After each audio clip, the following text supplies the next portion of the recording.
हर हर महादेव। राम राम सभी को। भगवान शिव और माता पार्वती के जयकारे के साथ आइए इस कथा का श्रवण करते हैं। नमो पार्वती पते नमः। हर हर महादेव शिव शंकर। श्री गणेशाय नमः। ब्रह्मा जी से दक्ष की अनुमति पाकर देवताओं और मुनियों सहित भगवान शिव का दक्ष के घर आना, दक्ष द्वारा सबका सत्कार करना तथा सती और शिवा का विवाह करना, इसका श्रवण आप आज करेंगे।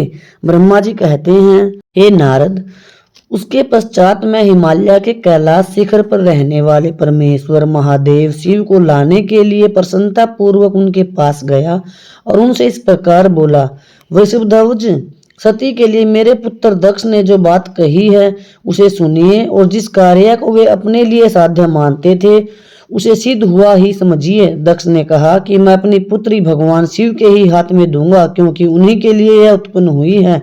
शिव के साथ सती का विवाह हो, यह कार्य तो मुझे भी अभिष्ट है, फिर आपके भी कहने से इसका महत्व और अधिक बढ़ गया। मेरी पुत्री ने स्वयं इसी उद्देश्य से भगवान शिव की आराधना की है और इस समय शिव जी भी मुझसे इसी के विषय में अन्वेषण कर रहे हैं, अर्थात पूछताछ कर रहे हैं। इसलिए मुझे अपनी कन्या अवश्य ही भगवान शिव के हाथ में देनी है। हे विधाता, वे भगवान शिव शंकर शुभ लगन और शुभ मुहूर्त में यहाँ पधारे, उस समय मैं उन्हें शिक्षा के तौर पर अपनी यह पुत्री दे दूंगा। हे वृषभध्वज, मुझसे दक्ष ने ऐसी बात कही है, अतः आप शुभ मुहूर्त में उनके घर चलिए और सती को ले आइए। हे मुने, मेरी यह बात सुनकर भक्त वत्सल रुद्र लौकिक गति का आश्रय ले हंसते हुए मुझसे बोले, संसार की सृष्टि करने वाले ब्रह्मा जी, मैं तुम्हारे और नारद के साथ ही दक्ष के घर चलूंगा, अतः नारद का स्मरण करो। अपने मरीचि आदि मानस पुत्रों को भी बुला लो। हे विधे, मैं उन सब के साथ दक्ष के निवास स्थान पर चलूंगा, मेरे पार्षद भी मेरे साथ रहेंगे। हे नारद, लोक आचार के निर्वाह में लगे हुए भगवान शिव के इस प्रकार आज्ञा देने पर मैंने तुम्हारा और मरीचि आदि पुत्रों का भी स्मरण किया। मेरे याद करते ही तुम्हारे साथ मेरे सभी मानस पुत्र मन में आदर की भावना लिए शीघ्र ही वहां आ पहुंचे। उस समय तुम सब लोग हर्ष से बहुत उत्साहित हो रहे थे। फिर रुद्र के स्मरण करने पर शिव भक्तों के सम्राट भगवान विष्णु भी अपने सैनिकों तथा कमला देवी के साथ गरुड़ पर आरूढ़ होकर तुरंत वहां आ गए। इसके पश्चात चैत्र मास के शुक्ल पक्ष की त्रयोदशी तिथि में रविवार को पूर्वा फाल्गुनी नक्षत्र में मुझ ब्रह्मा और विष्णु आदि समस्त देवताओं के साथ महेश्वर ने विवाह के लिए यात्रा की। मार्ग में उन देवताओं ऋषियों के साथ यात्रा करते हुए भगवान शंकर बड़ी शोभा पा रहे थे। वहां जाते हुए देवताओं, मुनियों तथा आनंद मगन मन वाले प्रमथ गणों का रास्ते में बड़ा उत्सव हो रहा था। भगवान शिव की इच्छा से वृषभ, व्याघ्र, सर्प, जटा और चंद्रकला आदि सब के सब उनके लिए था योग्य आभूषण बन गए थे। तदंतर वेग से चलने वाले बलवान बलिवर्द नंदीकेश्वर पर आरूढ़ हुए महादेव जी श्री विष्णु आदि देवताओं को साथ लिए क्षण भर में प्रसन्नता पूर्वक दक्ष के घर जा पहुंचे।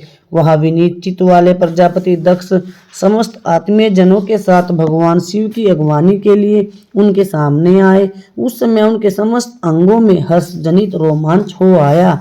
स्वयं दक्ष ने अपने द्वार पर आए हुए समस्त देवताओं का सत्कार किया।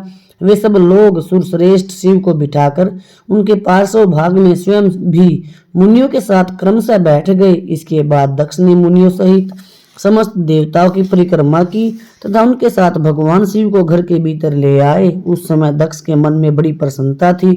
उन्होंने सर्वेश्वर शिव को उत्तम आसन देकर स्वयं ही विधि पूर्वक उनका पूजन किया।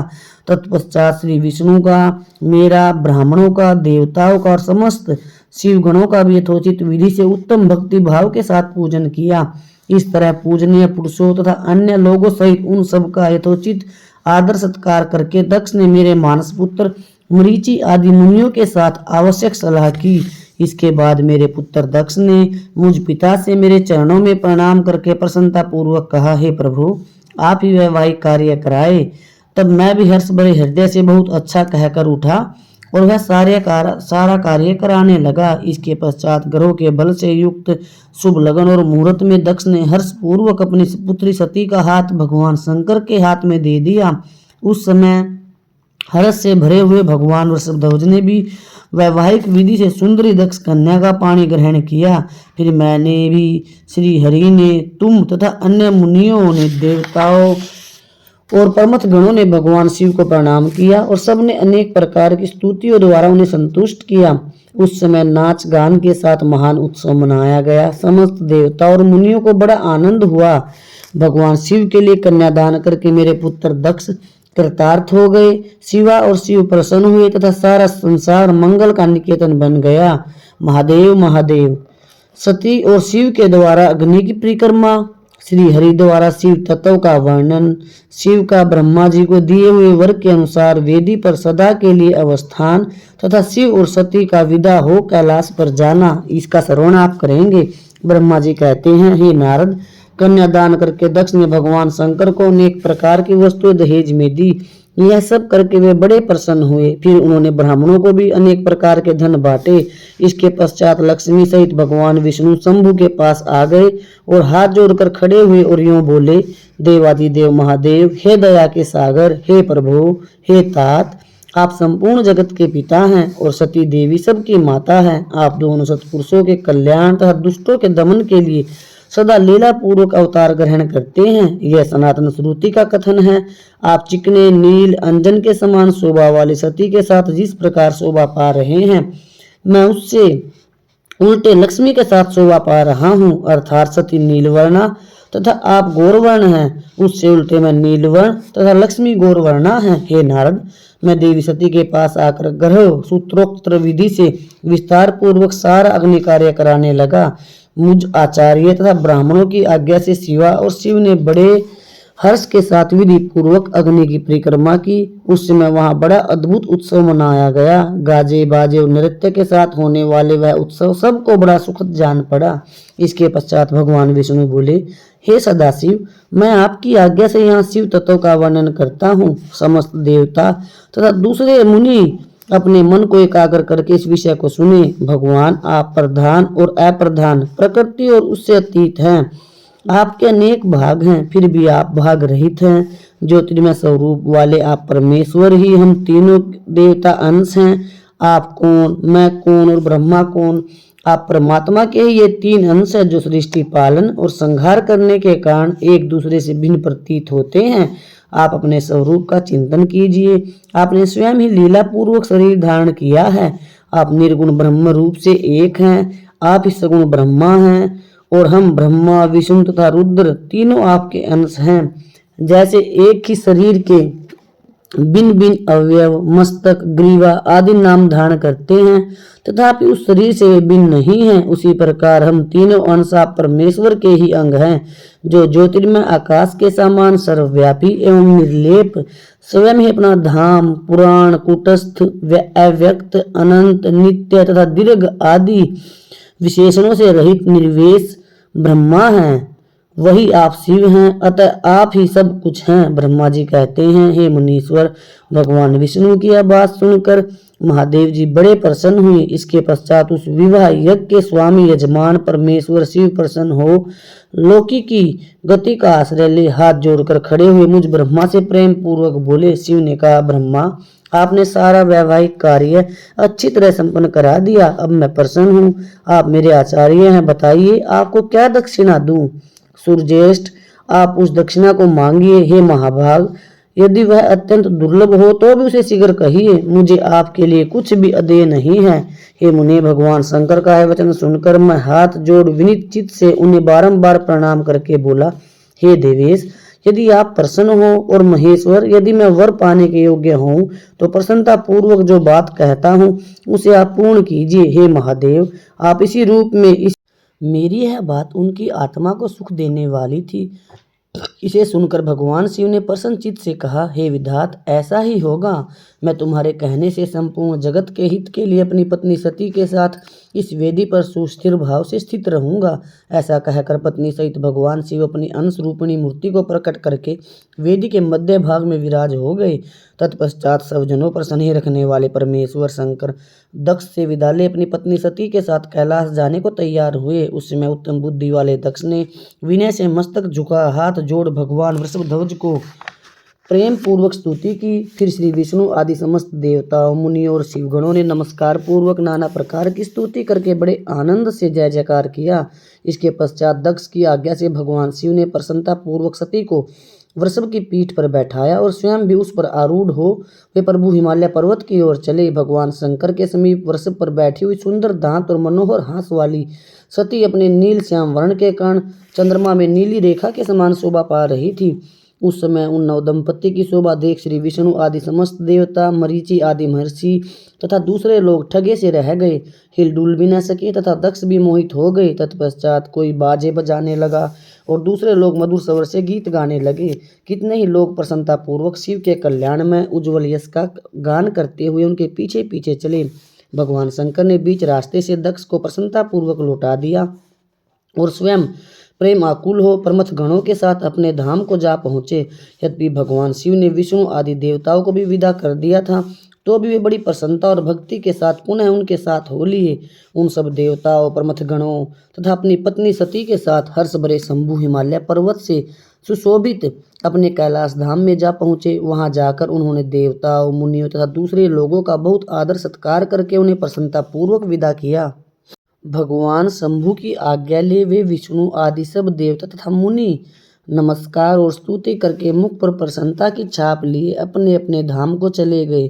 भगवान सदाशिव का चिंतन करने वाले भगवान शिव भी अत्यंत आनंदित हो हिमालय के शिखर पर रहकर अपनी पत्नी दक्ष कन्या सती के साथ विहार करने लगे। पूर्व काल में स्वयंभू मनवंतर में भगवान शंकर और सती का जिस प्रकार विवाह हुआ वह सारा प्रसंग मैंने तुमसे कह दिया। जो विवाह काल में यज्ञ में अथवा किसी भी शुभ कार्य के आरंभ में भगवान शंकर की पूजा करके शांत चित्त से इस कथा को सुनता है, उसका सारा कर्म तथा वैवाहिक आयोजन बिना किसी विघ्न बाधा के पूर्ण होता है। इस शुभ कथा को प्रेम पूर्वक सुनकर विवाहित होने वाली कन्या भी सुख, सौभाग्य, सुशीलता और सदाचार आदि सद्गुणों से संपन्न साध्वी स्त्री तथा पुत्रवती होती है। महादेव महादेव। सती जी का प्रश्न तथा उसके उत्तर में भगवान शिव द्वारा ज्ञान एवं नवधा भक्ति के स्वरूप का विवेचन करना। कैलाश तथा हिमालय पर्वत पर श्री शिव जी और सती के विविध विहारों का विस्तार पूर्वक वर्णन करने के पश्चात ब्रह्मा जी ने कहा, हे मुने नारद, एक दिन की बात है।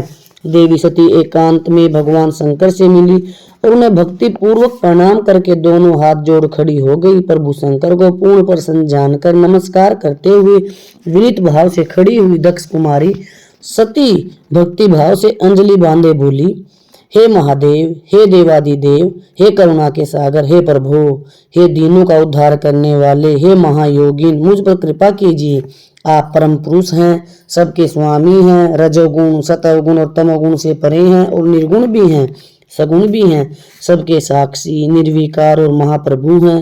हे हरे, मैं धन्य हूँ जो आपकी कामिनी और आपके साथ सुंदर विहार करने वाली आपकी प्रिया हुई। हे स्वामी, आप अपनी भक्त वत्सलता से ही प्रेरित होकर मेरे पति हुए हैं। हे नाथ, मैंने बहुत वर्षों तक आपके साथ विहार किया है। हे महेश, इससे मैं बहुत संतुष्ट हुई हूँ और अब मेरा मन उधर से हट गया है। हे देवेश्वर, हे हर, अब तो मैं उस परम तत्व का ज्ञान प्राप्त करना चाहती हूँ जो निरअतीत से सुख प्रदान करने वाला है तथा जिसके द्वारा जीव संसार दुख से अनायास ही उद्धार पा सकता है।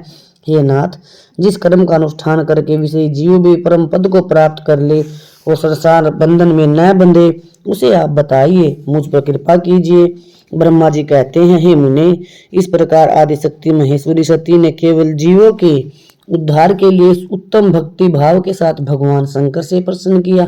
तब उनके प्रश्न को सुनकर स्वेच्छा से शरीर धारण करने वाले तथा योग के द्वारा भोग से विरक्त चित्त वाले स्वामी भगवान शिव ने अत्यंत प्रसन्न होकर सती से इस प्रकार कहा, हे देवी दक्षनंदनी, हे महेश्वरी, सुनो, मैं उसी परम तत्व का वर्णन करता हूँ जिससे वासनाबद्ध जीव तत्काल मुक्त हो सकता है। हे परमेश्वरी, तुम विज्ञान को परम तत्व जानो। विज्ञान वह है जिसके उदय होने पर मैं ब्रह्मा हूँ।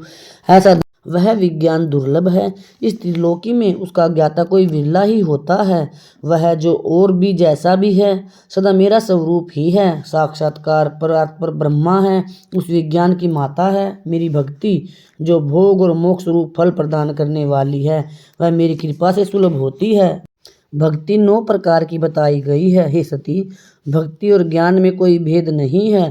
भक्त और ज्ञानी दोनों को सदा सुख प्राप्त होता है।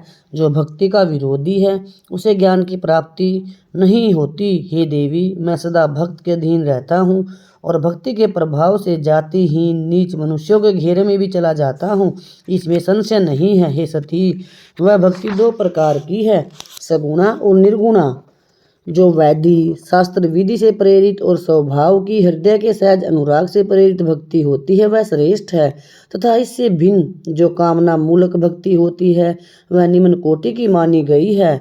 पूर्वोक्त सगुणा और निर्गुणा ये दोनों प्रकार की भक्तियां नैष्ठिकी और अनैष्ठिकी के भेद से दो भेद वाली हो जाती हैं। नैष्ठिकी भक्ति 6 प्रकार की जाननी चाहिए और अनैष्ठिकी एक ही प्रकार की कही गई है। विद्वान पुरुष विहिता और अविहिता आदि भेद से उसे अनेक प्रकार के मानते हैं। इन द्विविध भक्तियों के बहुत से भेद प्रभेद होने के कारण इनके तत्व का अन्यत्र वर्णन किया गया है।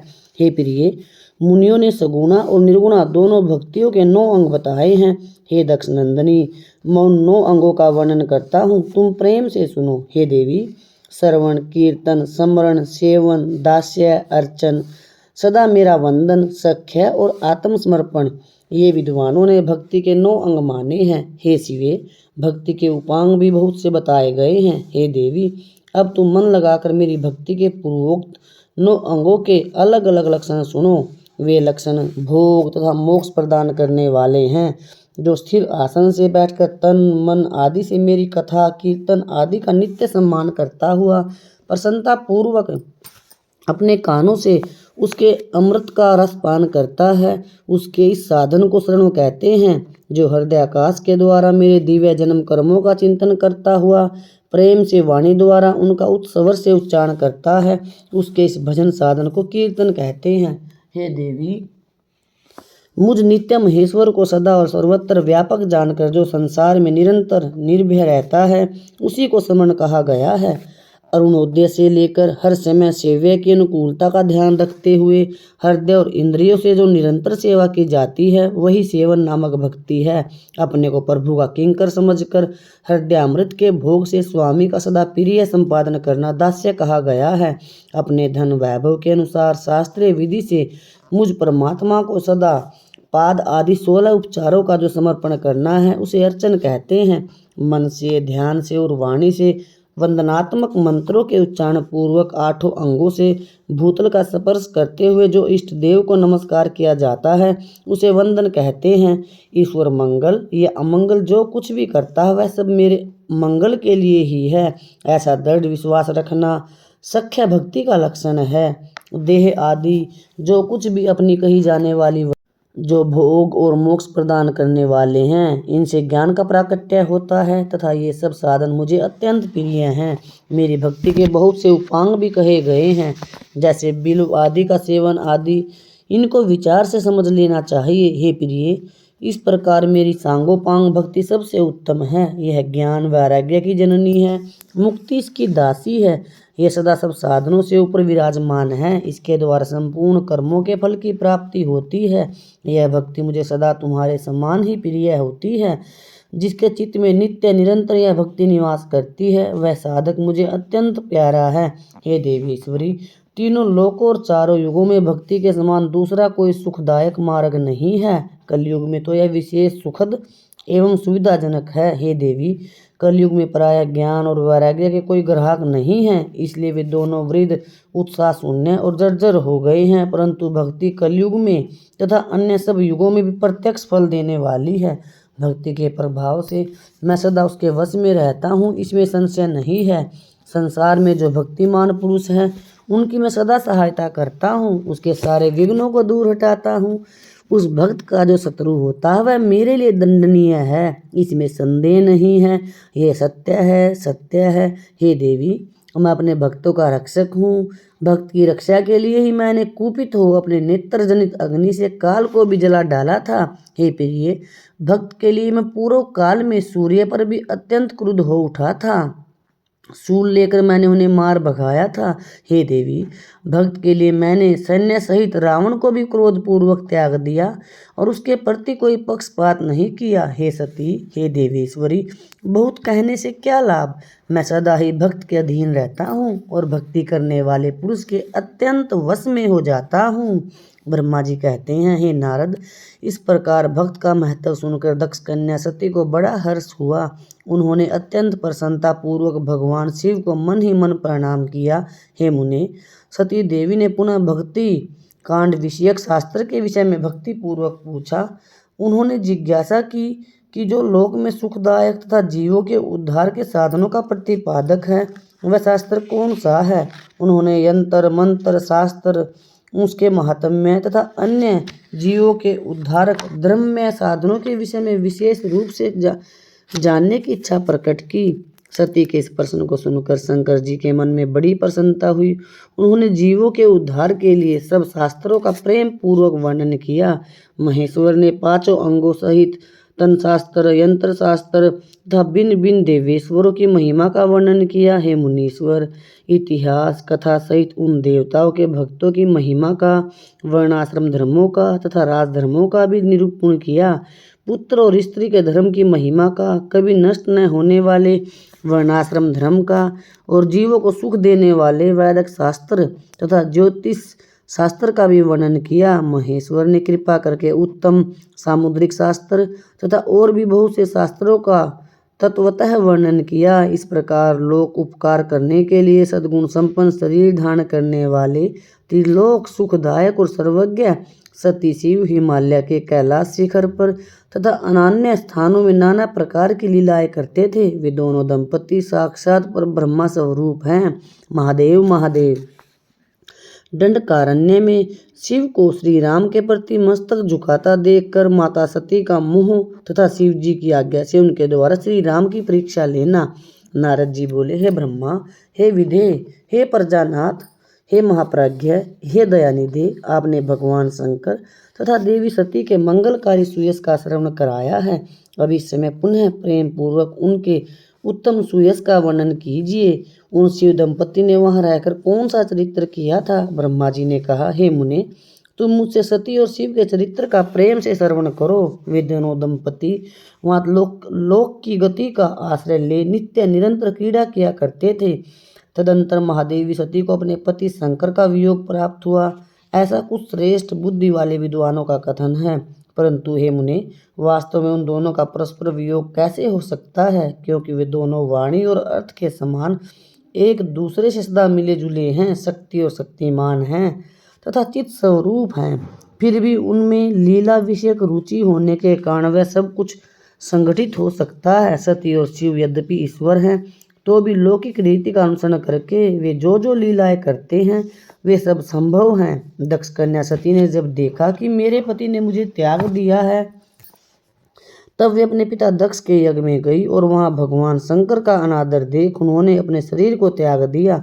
वे सती पुनः हिमालय के घर पार्वती के नाम से प्रकट हुई और बड़ी भारी तपस्या करके उन्होंने विवाह के द्वारा पुनः भगवान शिव को प्राप्त कर लिया। सूत जी कहते हैं, हे महर्षियों, ब्रह्मा जी की यह बात सुनकर नारद जी ने विधाता से शिवा और शिव के महान यश के विषय में इस प्रकार पूछा। नारद जी बोले, हे महाभाग, हे विष्णु शिष्य, हे विधाता, आप मुझे शिवा और शिव के भाव तथा आचार से संबंध रखने वाले उनके चरित्र को विस्तार पूर्वक सुनाइए। हे तात, भगवान शंकर ने अपने प्राणों से भी प्यारी धर्मपत्नी सती का किस लिए त्याग किया?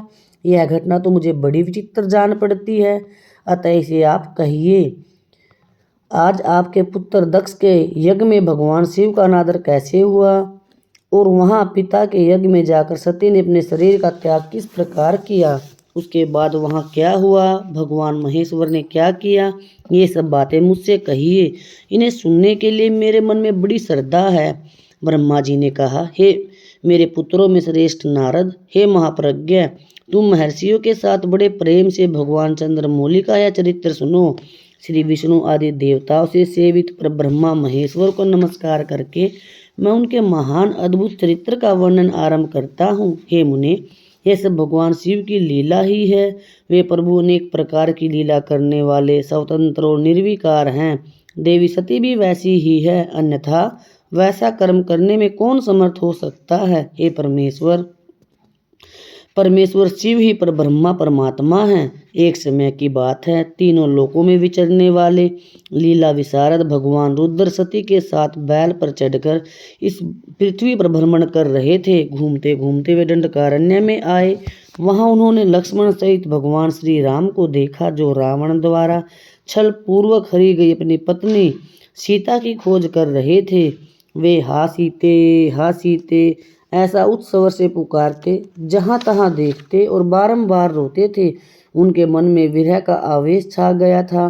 सूर्य वंश में उत्पन्न वीर भूपाल दशरथ नंदन भरत के अग्रज श्री राम आनंद रहित हो लक्ष्मण के साथ वन में भ्रमण कर रहे थे और उनकी कांति फीकी पड़ गई थी। उस समय उदार चेता पूर्ण काम भगवान शंकर ने बड़ी प्रसन्नता के साथ उन्हें प्रणाम किया और जय जयकार करके वे दूसरी ओर चल दिए। भक्तवत्सल शंकर ने उस वन में श्री राम के सामने अपने को प्रकट नहीं किया। भगवान शिव की मुंह में डालने वाली ऐसी लीला देखकर सती को बड़ा विस्मय हुआ। वे उनकी माया से मोहित हो उनसे इस प्रकार बोली, हे देव सर्वेश महादेव, पर ब्रह्मा परमेश्वर, ब्रह्मा विष्णु आदि सब देवता आपकी सदा सेवा करते हैं। आप ही सबके द्वारा प्रणाम करने योग्य हैं। सबको आपका ही सर्वदा सेवन और ध्यान करना चाहिए। वेदांत शास्त्र के द्वारा प्रयत्न पूर्वक जानने योग्य निर्विकार परम प्रभु आप ही हैं। हे नाथ, ये दोनों पुरुष कौन हैं?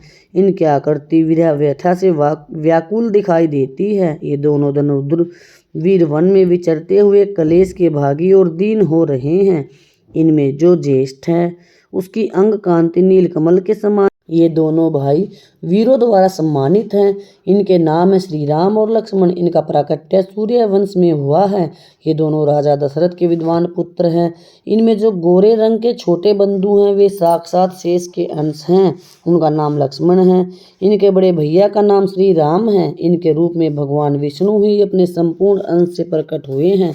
उपद्रव इनसे दूर ही रहते हैं। ये साधु पुरुषों की रक्षा और हम लोगों के कल्याण के लिए इस पृथ्वी पर अवतीर्ण हुए हैं। ऐसा कहकर सृष्टिकर्ता भगवान शंभु चुप हो गए। भगवान शिव की ऐसी बात सुन भी सती के मन को इस पर विश्वास नहीं हुआ। क्यों न हो, भगवान शिव की माया बड़ी प्रबल है। वह संपूर्ण त्रिलोकी को मुंह में डाल देने वाली है। सती के मन में मेरी बात पर विश्वास नहीं है, यह जानकर लीला विशारद प्रभु सनातन शंभु इस प्रकार बोले। शिव ने कहा, हे देवी, मेरी बात सुनो। यदि तुम्हारे मन में मेरे कथन पर विश्वास नहीं है तो तुम वहां जाकर अपनी ही बुद्धि से श्री राम की परीक्षा कर लो।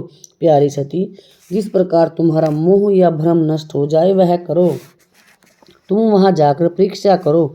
तब तक मैं इस बरगद के पेड़ के नीचे खड़ा हूँ। ब्रह्मा जी कहते हैं, हे नारद, भगवान शिव की आज्ञा से ईश्वरी सती वहां गई और मन ही मन यह सोचने लगी कि मैं वनचारी राम को कैसे परीक्षा करूं। अच्छा, मैं सीता का रूप धारण करके राम के पास चलूं। यदि राम साक्षात विष्णु हैं तब तो सब कुछ जान लेंगे, अन्यथा वे मुझे नहीं पहचानेंगे। ऐसा विचार कर सती सीता बनकर श्री राम के समीप उनकी परीक्षा लेने के लिए गई। वास्तव में वे मोह में पड़ गई थी। सती को सीता के रूप में सामने आई देखकर शिव शिव का जाप करते हुए रघुकुल नंदन श्री राम सब कुछ जान गए और हंसते हुए उन्होंने नमस्कार करके बोले, हे सती जी, आपको नमस्कार है। आप प्रेम पूर्वक बताए भगवान शंभु कहाँ गए हैं? आप पति के बिना अकेली ही इस वन में क्यों आई हैं? हे देवी, आपने अपना रूप त्याग कर किस लिए यह नूतन रूप धारण किया है? मुझ पर कृपा करके इसका कारण बताइए। श्री रामचंद्र जी की यह बात सुनकर सती उस समय आश्चर्यचकित सी हो गई। वे शिव जी की कही हुई बात का स्मरण करके और उसे यथार्थ समझकर बहुत लज्जित हुई। श्री राम को साक्षात विष्णु जान अपने रूप को प्रकट करके मन ही मन भगवान शिव के चरण और यहाँ उन्होंने सीता की खोज में लगे हुए लक्ष्मण सहित तुमको देखा। उस समय सीता के लिए तुम्हारे मन में बड़ा कलेश था और तुम विरह शोक से पीड़ित दिखाई देते थे। उस अवस्था में तुम्हें प्रणाम करके वे चले गए और उस वट वृक्ष के नीचे अभी खड़े ही हैं। भगवान शिव बड़े आनंद के साथ तुम्हारे वैष्णव रूप की उत्कृष्ट महिमा का गान कर रहे थे। यद्यपि उन्होंने तुम्हें चतुर्भुज विष्णु के रूप में नहीं देखा, तो भी तुम्हारा दर्शन करते ही वे आनंद विभोर हो गए। इस निर्मल रूप की ओर देखते हुए उन्हें बड़ा आनंद प्राप्त हुआ। इस विषय में मेरे पूछने पर भगवान शंभु ने जो बात कही उसे सुनकर मेरे मन में भ्रम उत्पन्न हो गया। अतः राघवेंद्र, मैंने उनकी आज्ञा लेकर तुम्हारी परीक्षा की है। श्री राम, अब मुझे ज्ञात हो गया कि तुम साक्षात विष्णु हो। तुम्हारी सारी प्रभुता मैंने अपनी आंखों से देख ली है। अब मेरा संदेह दूर हो गया। तो भी हे महामते, तुम मेरी बात सुनो। मेरे सामने यह सच सच बताओ कि तुम भगवान शिव के भी वंदनीय कैसे हो गए। मेरे मन में यही एक संदेह है, इसे निकाल दो और शीघ्र ही मुझे पूर्ण शांति प्रदान करो। सती का यह वचन सुनकर श्री राम के नेत्र प्रफुल्ल कमल के समान खिल उठे। उन्होंने मन ही मन अपने प्रभु भगवान शिव का स्मरण किया। इससे उनके हृदय में प्रेम की बाढ़ आ गई। हे मुने, आज्ञा न होने के कारण वे सती के साथ भगवान शिव के निकट नहीं गए तथा मन ही मन उनकी महिमा का वर्णन करके श्री रघुनाथ जी ने सती से कहना प्रारंभ किया। महादेव महादेव, श्री शिव के द्वारा गोलोक धाम में श्री विष्णु का गोपेश के पद पर अभिषेक करना तथा उनके प्रति प्रणाम का प्रसंग सुनाकर श्री राम का सती के मन का संदेह दूर करना तथा सती का शिव के द्वारा मानसिक त्याग करना।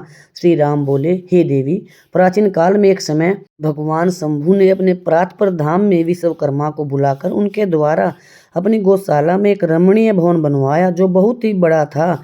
उसमें एक श्रेष्ठ सिंहासन का भी निर्माण कराया। उस सिंहासन पर भगवान शंकर ने विश्वकर्मा द्वारा एक छत्र बनवाया जो बहुत ही दिव्य, सदा के लिए अद्भुत और परम उत्तम था। इसके बाद उन्होंने सब ओर से इंद्र आदि देवगणों, सिद्धों, गंधर्वों, नाग आदि को तथा संपूर्ण उपदेवों को भी शीघ्र वहां बुलवाया। समस्त वेदों और आगमों को, पुत्रों सहित ब्रह्मा जी को, मुनियों को तथा अप्सराओं सहित समस्त देवियों को जो अनेक प्रकार की वस्तुओं से संपन्न थी आमंत्रित किया। इनके सिवा देवताओं, ऋषियों, सिद्धों और नागों की 16 कन्याओं को भी बुलवाया जिनके हाथों में मांगलिक वस्तुएं थी। हे मुनि, वीणा, मृदंग आदि अनेक प्रकार के वाद्यों को बजवाकर सुंदर गीतों द्वारा महान उत्सव रचाया। संपूर्ण औषधियों के साथ राज्याभिषेक के योग्य द्रव्य एकत्रित किए गए। प्रत्यक्ष तीर्थों के जलों से भरे हुए 5 कलश भी मंगवाए गए। इनके सिवा और भी बहुत सी दिव्य सामग्रियों को भगवान शंकर ने अपने पार्षदों द्वारा मंगवाया और वहां उच्च स्वर से वेद मंत्रों का घोष करवाया। हे देवी, भगवान विष्णु की पूर्ण भक्ति से महेश्वर महादेव सदा प्रसन्न रहते थे, इसलिए उन्हीं ने प्रीति युक्त हृदय से श्री हरि को वैकुंठ से बुलवाया और शुभ मुहूर्त में श्री हरि को उस श्रेष्ठ सिंहासन पर बिठाकर महादेव जी ने स्वयं ही प्रेम पूर्वक उन्हें सब प्रकार के आभूषणों से विभूषित किया। उनके मस्तक पर मनोहर मुकुट बांधा गया और उनसे मंगल कौतुक कराए गए। यह सब हो जाने के बाद महेश्वर ने स्वयं ब्रह्मांड मंडप में श्री हरि का अभिषेक किया और उन्हें अपना वह सारा ऐश्वर्य प्रदान किया जो दूसरों के पास नहीं था। इसके पश्चात स्वतंत्र ईश्वर भक्त वत्सल शंभु ने श्री हरि का सत्वन किया और अपनी पराधीनता भक्त परवस्ता को सर्वत्र प्रसिद्ध करते हुए वे लोककर्ता ब्रह्मा से इस प्रकार बोले, हे लोकेश, हे ब्रह्मा, आज से मेरी आज्ञा के अनुसार ये विष्णु हरि स्वयं मेरे वंदनीय हो गए। इस बात को सभी सुन रहे हैं। हे तात, तुम संपूर्ण देवता आदि के साथ इन श्री हरि को प्रणाम करो और ये वेद मेरी आज्ञा से मेरी ही तरह इन श्री हरि का वर्णन करे। श्री रामचंद्र जी कहते हैं, हे देवी, भगवान विष्णु की शिव भक्ति देखकर प्रसन्नचित हुई वरदायक भक्त वत्सल रुद्रदेव ने उपयुक्त बात कहकर स्वयं ही श्री गुरु ध्वज को प्रणाम किया। तदंतर ब्रह्मा आदि देवताओं, मुनियों और सिद्ध आदि ने भी उस समय श्री हरि की वंदना की। इसके बाद अत्यंत प्रसन्न हुए भक्त वत्सल महेश्वर ने देवताओं के समक्ष श्री हरि को बड़े बड़े वर प्रदान किए। हे महादेव बोले, हे हरे, तुम मेरी आज्ञा से संपूर्ण लोगों के कर्ता, पालक और संहारक हो जाओ। धर्म, अर्थ और काम के दाता तथा दुर्नीति अथवा अन्याय करने वाले दुष्टों को दंड देने वाले हो। महान बल पराक्रम से संपन्न जगत पूज्य जगदीश्वर बने रहो। सम्रांगण में तुम कहीं भी जीते नहीं जा सकोगे। मुझसे भी तुम कभी पराजित नहीं होगे। तुम मुझसे मेरी दी हुई 3 प्रकार की शक्तियां ग्रहण करो। एक तो इच्छा आदि की सिद्धि, दूसरी नाना प्रकार की लीलाओं को प्रकट करने की शक्ति और तीसरी तीनों लोकों में नित्य स्वतंत्रता। हे हरे, जो तुमसे द्वेष करने वाले हैं वे निश्चय ही मेरे द्वारा प्रयत्न पूर्वक दंडनीय होंगे। हे विष्णु, मैं तुम्हारे भक्तों को उत्तम मोक्ष प्रदान करूंगा। तुम इस माया को भी ग्रहण करो जिसका निवारण करना देवता आदि के लिए भी कठिन है तथा जिससे मोहित होने पर यह विश्व जड़ रूप हो जाएगा। हे हरे, तुम मेरी बाई भुजा हो और विधाता दाहिनी भुजा हैं। तुम इन विधाता के भी उत्पादक और पालक होगे। मेरा हृदय स्वरूप जो रुद्र है वही मैं हूँ, इसमें संशय नहीं है। वह रुद्र तुम्हारा और ब्रह्मा आदि देवताओं का भी निश्चय ही पूज्य है। तुम यहाँ रहकर विशेष रूप से संपूर्ण जगत का पालन करो। अनेक प्रकार की लीलाएं करने वाले विभिन्न अवतारों द्वारा सदा सबकी रक्षा करते रहें। मेरे चिन्मय धाम में तुम्हारा जो है परम वैभवशाली और अत्यंत उज्जवल स्थान है वह गोलोक नाम से विख्यात होगा। हे हरे, पृथ्वी पर जो तुम्हारे अवतार होंगे वे सबके रक्षक और मेरे भक्त होंगे। मैं उनका अवश्य दर्शन करूंगा, वे मेरे वर से सदा प्रसन्न रहेंगे। श्री रामचंद्र जी कहते हैं, हे देवी, इस प्रकार श्री हरि को अपना अखंड ऐश्वर्य सौंपकर उमा वल्लभ भगवान हर स्वयं कैलाश पर्वत पर रहते हुए अपने पार्षदों के साथ स्वच्छंद क्रीड़ा करते हैं। तभी से भगवान लक्ष्मीपति वहाँ गोप वेश धारण करके आए और गोप गोपी तथा गौ के साथ अधिपति होकर बड़ी प्रसन्नता के साथ रहने लगे। वे श्री विष्णु प्रसन्नचित हो समस्त जगत की रक्षा करने लगे। वे शिव की आज्ञा से नाना प्रकार के अवतार ग्रहण करके जगत का पालन करते हैं। इस समय वे ही श्री हरि भगवान शंकर की आज्ञा से 4 भाइयों के रूप में अवतीर्ण हुए हैं। उन 4 भाइयों में सबसे बड़ा मैं राम हूँ, दूसरे भरत हैं, तीसरे लक्ष्मण हैं और चौथे भाई शत्रुघ्न हैं। हे देवी, मैं पिता की आज्ञा से सीता और लक्ष्मण के साथ वन में आया था। यहाँ किसी निशाचर राक्षस ने मेरी पत्नी सीता को हर लिया है और मैं विरही होकर भाई के साथ इस वन में अपनी प्रिया को खोज रहा हूँ। जब आपका दर्शन प्राप्त हो गया तब सर्वथा मेरा कुशल मंगल ही होगा। हे माँ सती, आपकी कृपा से ऐसा होने में कोई संदेह नहीं है। हे देवी, निश्चय ही आपकी ओर से मुझे सती की प्राप्ति विषयक वर प्राप्त होगा। आपके अनुग्रह से उस दुख देने वाले पापी राक्षस को मारकर मैं सीता को अवश्य प्राप्त करूंगा। आज मेरा महान सौभाग्य है जो आप दोनों ने मुझ पर कृपा की। जिस पर आप दोनों दयालु हो जाए वह पुरुष धन्य और श्रेष्ठ है। इस प्रकार बहुत सी बातें कहकर कल्याणमयी सती देवी को प्रणाम करके रघुकुल शिरोमणि श्री राम उनकी आज्ञा से उस वन में विचरने लगे। पवित्र हृदय वाले श्री राम कुत्सित बुद्धि कर ली। अब शंकर जी के पास जाकर उन्हें क्या उत्तर दूंगी, इस प्रकार बार बार विचार करके उन्हें उस समय बड़ा पश्चाताप हुआ। शिव के समीप जाकर सती ने उन्हें मन ही मन प्रणाम किया। उनके मुख पर विषाद छा रहा था, वे शोक से व्याकुल और निस्तेज हो गई थी। सती को दुखी देख भगवान भोलेनाथ ने उनका कुशल समाचार पूछा और प्रेम पूर्वक कहा, तुमने किस प्रकार परीक्षा ली। उनकी यह बात सुनकर सती मस्तक झुकाए उनके पास खड़ी हो गई। उनका मन शोक और विषाद में डूबा हुआ था। भगवान महेश्वर ने ध्यान लगाकर सती का सारा चरित्र जान लिया और उन्हें मन से त्याग दिया। वेद धर्म का प्रतिपालन करने वाले परमेश्वर शिव ने अपनी पहले की हुई प्रतिज्ञा को नष्ट नहीं होने दिया। सती का मन से त्याग करके वे अपने निवास भूत कैलाश पर्वत पर चले गए। मार्ग में महेश्वर और सती को सुनाते हुए आकाशवाणी बोली, है परमेश्वर, तुम धन्य हो, तुम्हारी यह प्रतिज्ञा भी धन्य है। तीनों लोकों में तुम्हारे जैसा महायोगी और महाप्रभु दूसरा कोई नहीं है। वह आकाशवाणी सुनकर देवी सती की कांति फीकी पड़ गई। उन्होंने भगवान शिव से पूछा, हे नाथ, हे मेरे परमेश्वर, आपने कौन सी प्रतिज्ञा की है, बताइए।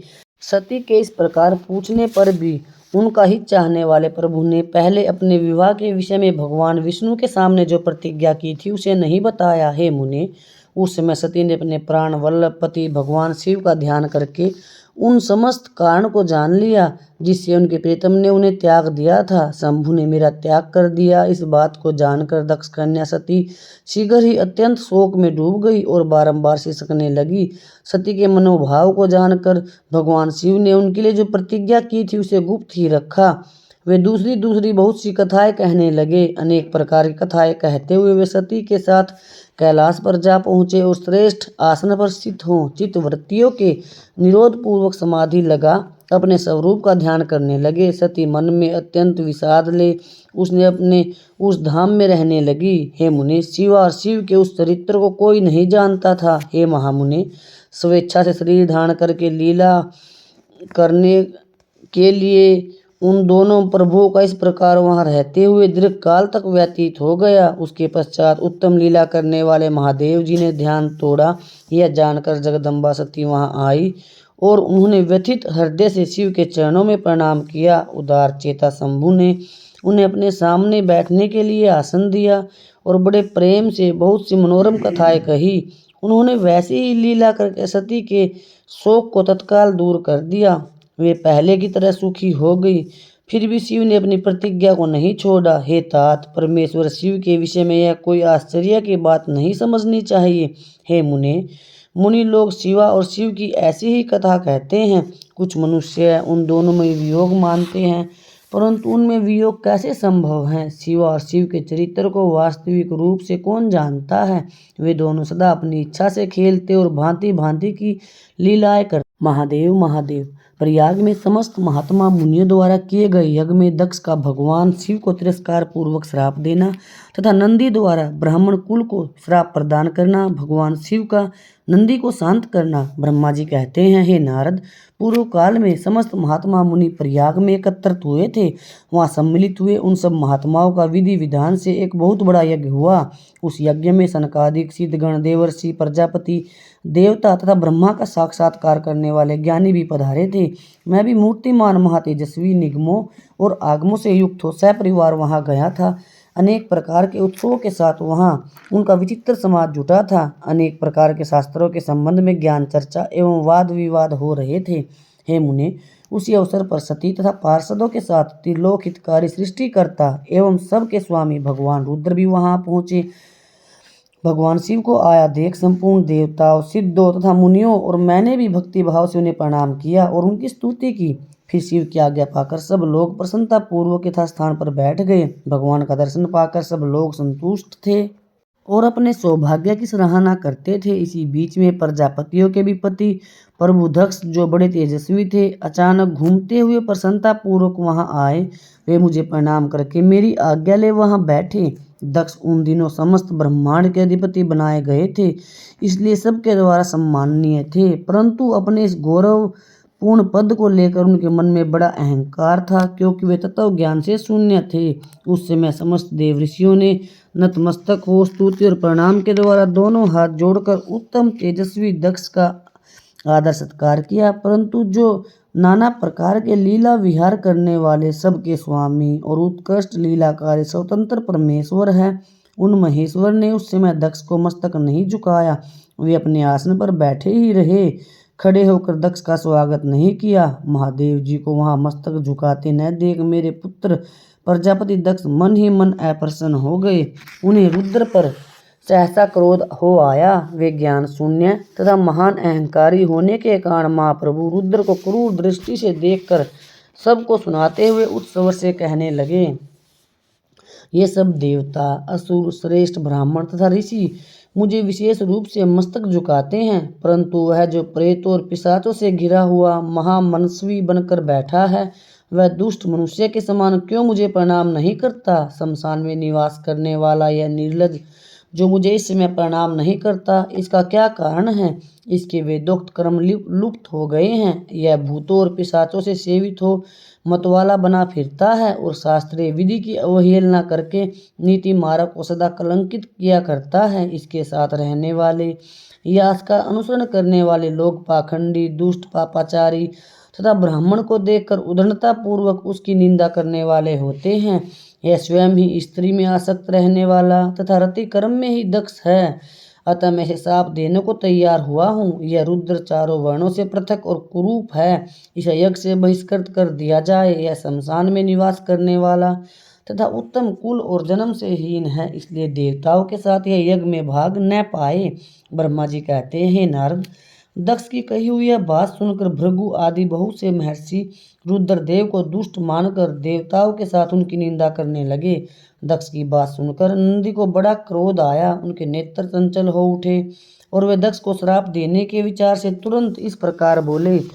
नंदीश्वर ने कहा, अरे हे महामूढ़, दुष्ट बुद्धि, सठ दक्ष, तूने मेरे स्वामी महेश्वर को यज्ञ से बहिष्कृत क्यों कर दिया? जिनके श्रवण मात्र से यज्ञ सफल और तीर्थ पवित्र हो जाते हैं, उन्हीं महादेव जी को तूने शाप कैसे दे दिया? दुर्बुद्धि दक्ष, तूने ब्राह्मण जाति की चपलता से प्रेरित हो इन रुद्रदेव को व्यर्थ ही श्राप दे डाला है। महाप्रभु रुद्र सर्वथा निर्दोष हैं, तथापि तूने व्यर्थ ही उनका उपहास किया है। ब्राह्मण धम, जिन्होंने इस जगत की सृष्टि की, जो इसका पालन करते हैं और अंत में जिनके द्वारा इसका संहार होगा, उन्हीं इन महेश्वर रूप को तूने श्राप कैसे दे दिया? नंदी के इस प्रकार फटकारने पर प्रजापति दक्ष रोष से आग बबूला हो गए और उन्हें श्राप देते हुए बोले, अरे रुद्रगणों, तुम सब लोग वेद से बहिष्कृत हो जाओ, वैदिक मार्ग से भ्रष्ट तथा महर्षियों द्वारा परित्यक्त हो पाखंडवाद में लग जाओ और शिष्टाचार से दूर रहो। सिर पर जटा, जूट और शरीर में भस्म एवं हड्डियों के आभूषण धारण करके मद्यपान में आसक्त रहो। जब दक्ष ने शिव के पार्षदों को इस प्रकार श्राप दे दिया, तब उस श्राप को सुनकर शिव के प्रिय भक्त नंदी अत्यंत क्रोध के वशीभूत हो गए। शिलाद पुत्र नंदी भगवान शिव के प्रिय पार्षद और तेजस्वी हैं। वे गर्व से भरे हुए महादुष्ट दक्ष को तत्काल इस प्रकार उत्तर देने लगे। नंदीश्वर बोले, अरे सठ दुर्बुद्धि दक्ष, तुझे शिव के तत्व का बिल्कुल ज्ञान नहीं है, अतः तूने शिव के पार्षदों को व्यर्थ ही श्राप दिया है। अहंकारी दक्ष, जिनके चित्त में दुष्टता भरी है, उन भृगु आदि ने भी ब्राह्मण तत्व के अभिमान में आकर महाप्रभु महेश्वर का उपहास किया है। अतः यहाँ जो भगवान रुद्र से विमुख तुझ जैसे दुष्ट ब्राह्मण विद्यमान हैं, उनको मैं रुद्र तेज के प्रभाव से श्राप दे रहा हूँ। तुझ जैसे ब्राह्मण कर्म फल के प्रशंसक वेदवाद में फंसकर वेद के तत्व ज्ञान से शून्य हो जाए। वे ब्राह्मण सदा भोगों में तन्मय रहकर सर्वों को ही सबसे बढ़कर पुरुषार्थ मानते हुए सर्वों से बढ़कर दूसरी कोई वस्तु नहीं है ऐसा कहते रहे तथा क्रोध, लोभ और मद से युक्त हों, निर्लज भिक्षुक बने रहें। कितने ही ब्राह्मण वेद मार्ग को सामने रखकर शूद्रों का यज्ञ कराने वाले और दरिद्र होंगे, सदा दान लेने में ही लगे रहेंगे। दूसरी दान ग्रहण करने के कारण वे सब के सब नरकगामी होंगे। हे दक्ष, उनमें से कुछ ब्राह्मण तो ब्रह्म राक्षस भी होंगे, जो परमेश्वर शिव को सामान्य देवता समझकर उनसे द्रोह करता है। वह दुष्ट बुद्धि वाला प्रजापति दक्ष तत्व ज्ञान से विमुख हो जाए। यह विषय सुख की इच्छा से कामना रूपी कपट से युक्त धर्म वाले गृहस्थ आश्रम में आसक्त रहकर कर्म कांड का तथा कर्म फल की प्रशंसा करने वाले सनातन वेदवाद का ही विस्तार करता रहे। इसका आनंददायी मुख नष्ट हो जाए, यह आत्मज्ञान को भूलकर पशु के समान हो जाए तथा यह दक्ष कर्म भ्रष्ट हो शीघ्र ही बकरे के मुख से युक्त हो जाए। इस प्रकार कुपित हुए नंदी ने जब ब्राह्मणों को और दक्ष ने महादेव जी को श्राप दिया, तब वहाँ महान हाहाकार मच गया। नारद, मैं वेदों का प्रतिपादक होने के कारण शिव तत्व को जानता हूँ, इसलिए दक्ष का वह श्राप सुनकर मैंने बार बार उसकी तथा भृगु आदि ब्राह्मणों की भी निंदा की। सदाशिव महादेव जी भी नंदी की वह बात सुनकर हंसते हुए से मधुर वाणी में बोले। वे नंदी को समझाने लगे। सदाशिव ने कहा, हे नंदी, मेरी बात सुनो, तुम तो परम ज्ञानी हो, तुम्हें क्रोध नहीं करना चाहिए। तुमने भ्रम से यह समझकर कि मुझे श्राप दिया गया है, व्यर्थ ही ब्राह्मण कुल को श्राप दे डाला। वास्तव में मुझे किसी का श्राप छू भी नहीं सकता, अतः तुम्हें उत्तेजित नहीं होना चाहिए।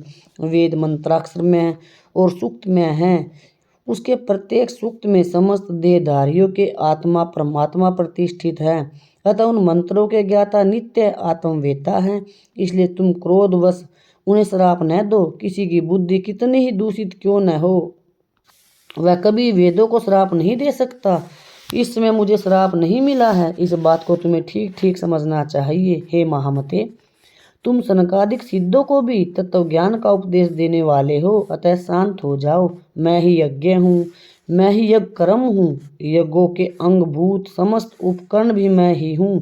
यज्ञ की आत्मा मैं हूँ, यज्ञ परायण यजमान भी मैं हूँ और यज्ञ से बहिष्कृत भी मैं ही हूँ। यह कौन, तुम कौन और ये कौन, वास्तव में सब मैं ही हूँ।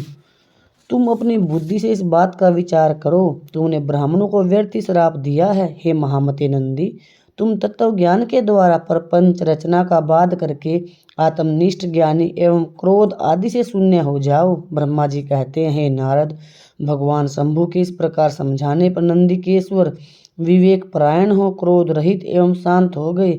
भगवान शिव कथा होने के पश्चात मैं रोज आपसे यही प्रार्थना करती हूँ कि भगवान शिव और माता पार्वती से अपना माता पिता और गुरु का संबंध बना लीजिए और सभी दुखों से दूर हो जाइए। भगवान शिव की भक्ति में सुख ही सुख हैं। जिन्होंने इनकी शरण प्राप्त की है, वे सदा दुखों से दूर होकर उनकी भक्ति में लीन रहते हैं। जो भी भगवान शिव की इस कथा का श्रवण करेगा वो अवश्य ही पापों से मुक्त हो जाएगा, इसमें कोई संदेह नहीं है। आप सभी ने अपना कीमती समय दिया, इसके लिए आप सभी का कोटि कोटि धन्यवाद। राम राम सभी को। कमेंट में हर हर महादेव राम राम अवश्य लिखें।